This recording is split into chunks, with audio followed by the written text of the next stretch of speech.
శివాజీ గారు. How is the response? It is my dream. 25 years నుంచి నాలో ఉన్న కసి అది. యాక్టర్గా బాగుందంటారు, బాగా చేసేదంటారు. క్యారెక్టర్స్ చేస్తా పోతున్నాను. మిస్ అమ్మ వచ్చిన తర్వాత హీరోగా నిలదొక్కున్నాడు అన్నారు. ఆ తర్వాత టాటా బిర్లా, మధ్యలో లైలా, అదిరిందయ్య చంద్రం, శ్రీరామచంద్రులు, అమ్మాయి బాగుంది, సందడే సందడి, ఇలాంటి ఫిలిమ్స్ అన్నీ కూడా ఇన్ని హిట్లు పడి ఉంటే ఇవాళ ఉన్న మార్కెట్లో చాలా పెద్ద హీరోని అయి ఉండేవాడిని. ఆ రోజు మార్కెట్లో ఉన్న పరిస్థితికి కూడా చాలా స్ట్రగుల్ అయ్యేవాడిని.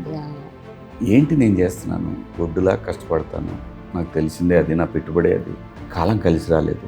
ఎప్పుడు ఆ ఫ్రైడే స్ట్రగుల్ ఉంటుంది. ఇట్స్ లైక్ హెల్. ప్రతి శుక్రవారం సినిమా స్టార్ట్ అయ్యి రిలీజు, అసలు ఒక్కోసారి రిలీజ్ అవుద్దా అని టెన్షన్, రిలీజ్ అయిన తర్వాత మార్నింగ్ షోకి జనం వస్తారా రారా అని టెన్షన్, వచ్చిన తర్వాత మండే మార్నింగ్ షోకి ఉంటారా లేదా అని టెన్షన్. అంటే ఆ స్ట్రగుల్ ప్రతి హీరోకి అలా ఉంటుందండి. బట్ స్టిల్ నేను ఎక్కడా కూడా పోరాటాన్ని ఆపలా.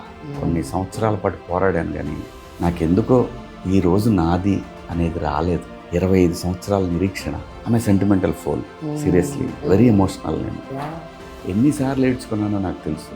నేనేంటి తప్పు చేస్తున్నాను.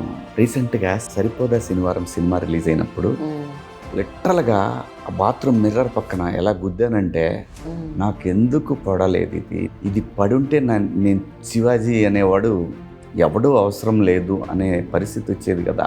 ఇది ఎస్జే సూర్య క్యారెక్టరా? యా. ఈ సినిమా చూసాక నాకు అనిపించింది, నిన్న నానిగారితో కూడా అన్నాను, నేను ఎవరికి చెప్పుకోలేను అలాంటి స్ట్రగుల్స్ చాలా పడ్డానండి. But today is my day.